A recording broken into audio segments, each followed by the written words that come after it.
There's so much history in the Pocono Mountains, including here at the Castle Inn in Delaware Water Gap, where you could come every weekend for a guided tour. So let's head inside to step back in time. Welcome to the Castle Inn. My name is Scott Fabian, and I'll be your tour guide for today. Built in 1906, this was a grand resort in Delaware Water Gap's heyday. Delaware Water Gap was the second most popular inland destination in the United States, next to Saratoga Springs. Every year, the nearby train station was a revolving door for more than 500,000 tourists from New York and Philadelphia.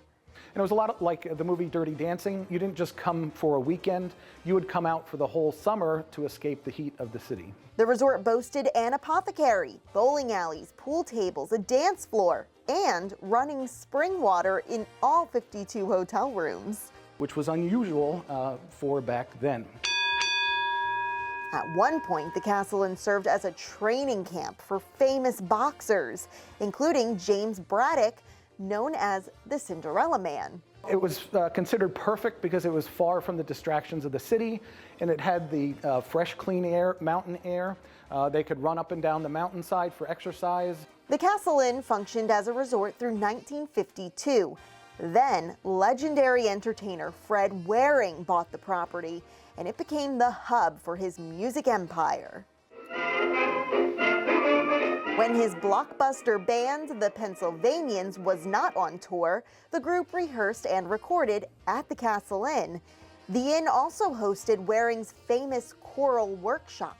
Every summer, over 1,000 students from all 50 states in Canada came to the Castle Inn to learn his specific style of singing. As Waring's popularity grew, so did the demands for his unique arrangements. In response, he founded Shawnee Press, which operated from the Castle Inn. That was the world's largest educational music printing company. It printed sheet music for high school and college students. He also developed the Waring blender, which became a staple in restaurants and homes. He did business from the Castle Inn.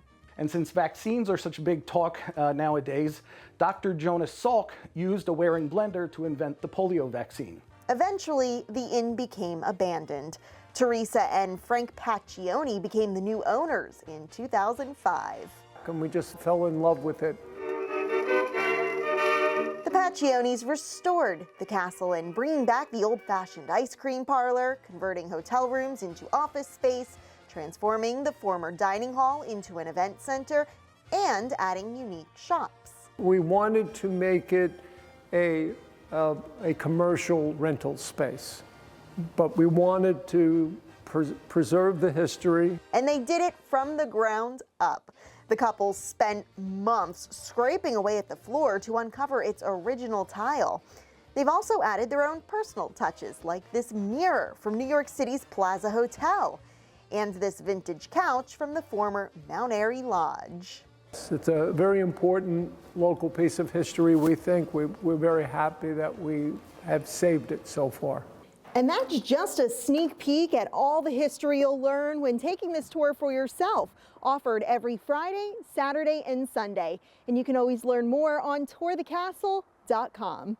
With the Pocono Television Network, I'm Brianna Strunk.